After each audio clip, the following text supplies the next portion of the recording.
मी आलेलो आहे सातारा जिल्हा चाफळ येथे आलेलो आहे आणि 11 मारुतींपैकी 2 मारुती तसेच एक राम मंदिर आहे। श्री समर्थ रामदास स्वामी यांनी स्थापन केलेले हे वीर मारुती आणि दास मारुती असे 2 मारुती आहेत आणि एक राम मंदिर आहे। हे तिन्ही ठिकाण आपण या व्हिडिओ मधून बघणार आहोत। चाफळ हे ठिकाण सातारा जिल्ह्यातील पाटण तालुक्यातील मांड नदीच्या किनारी वसलेले एक ऐतिहासिक व धार्मिक क्षेत्र आहे। चाफळ हे ठिकाण सातारा शहरापासून 47 किलोमीटर अंतरावरती तसेच उंब्रज या ठिकाणापासून 10 किलोमीटर अंतरावरती आहे। समर्थ रामदास स्वामी यांनी त्यांच्या आयुष्यातील 36 वर्ष वास्तव्य चाफळ या ठिकाणी होते। समर्थ रामदास यांना प्रभू रामचंद्रांनी दृष्टांत दिला, त्यानुसार अंगापूरच्या डोहातून 2 मूर्ती सापडल्या। त्यातील एक मूर्ती रामाची तर दुसरी अंगलाई देवीची होती। अंगलाई देवीच्या मूर्तीची स्थापना सज्जनगडावर करण्यात आली तसेच समर्थ रामदासांनी रामाच्या मूर्तीची स्थापना चाफळ येथे केली। चाफळ येथील हे राम मंदिर उभारत असताना चाफळ गावचे गावकरी, रामदासांचे शिष्य तसेच छत्रपती शिवाजी महाराज यांनी देखील बरेच मोठे सहाय्य केले। चाफळ येथील राम मंदिराच्या समोर असलेले 11 मारुतींपैकी दास मारुतीचे आपण आता दर्शन घेऊया। समर्थ रामदास स्वामी यांनी बांधलेले हे मंदिर मोडकळीला आले तसेच डिसेंबर 1967 साली झालेल्या भूकंपामध्ये मंदिराला भेगा पडल्या। मुंबईचे उद्योगपती अरविंद मफतलाल भूकंपग्रस्त भागाची पाहणी करण्यासाठी 1968ला या चाफळ येथे आले। त्यांनी या मंदिराचा जीर्णोद्धार केला व नव्या मंदिराचे बांधकाम 1972 साली पूर्ण झाले। 1972 साली स्थापन झालेल्या संगमरवराच्या 3 भव्य मूर्ती आपल्याला दिसत आहेत। तसेच समर्थांनी अंगापूरच्या डोहात मिळालेली जी रामाची मूर्त आहे ती देखील त्या मूर्तींच्या समोरच ठेवलेली आहे। समोर असलेली समर्थ रामदास स्वामी यांनी स्थापन केलेली मूर्त। याच ठिकाणी असलेले जुने मंदिर हे समर्थ रामदास स्वामी यांनी 1648 साली स्थापन केले होते। सदरचे मंदिर हे नवीन मंदिर आहे। मंदिराला 5 शिखरे असून सर्वात उंच शिखरावरती सुवर्ण कलश आहे।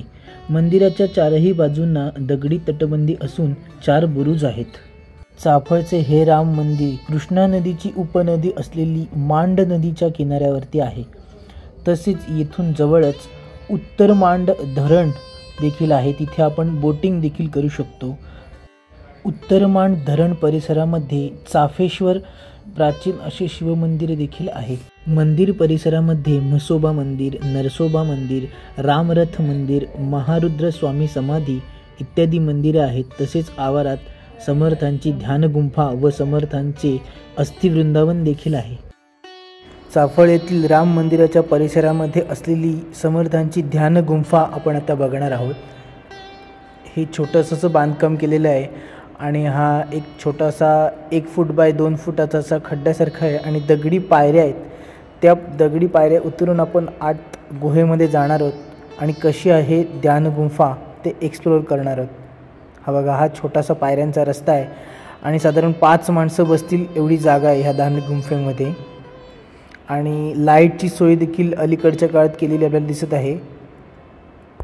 समर्थ रामदास स्वामी या ठिकाणी ध्यान करण्यासाठी येत असत। समर्थ रामदास आपल्या आयुष्यातील 36 वर्ष इतकं कालावधी चाफळ या ठिकाणी वास्तव्यास होते।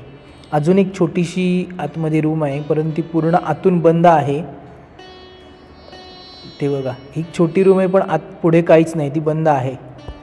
ध्यान गुंफेच्या बाजूलाच समर्थ रामदास स्वामींचे एक फार सुंदर मूर्ती असलेले मंदिर आहे, त्याचं पण आता दर्शन घेऊया। तसेच मंदिराचा सभामंडप फार भव्य असा सभामंडप आहे। 1648 पासून रामनवमी हा उत्सव फार मोठ्या प्रमाणात चाफळ येथे साजरा होतो। राम मंदिराच्या पश्चिम दिशेला 11 मारुतींपैकी प्रताप मारुतीचे मंदिर आहे, त्याला वीर मारुती असे देखील म्हणतात। भव्य असा चिंचेचा वृक्ष आहे आणि त्या चिंचेच्या वृक्षाच्या आजूबाजूला बरीच माकडं आपल्याला दिसत असतील। समोर तुळशी वृंदावन आहे आणि आपण आता मंदिराचे दर्शन घ्यायला जाणार आहोत। या मंदिरातील मारुतीची मूर्ती ही भीमरूपी महारुद्रा या स्तोत्रात वर्णन केल्याप्रमाणे फार भव्य अशी ही मूर्ती आहे।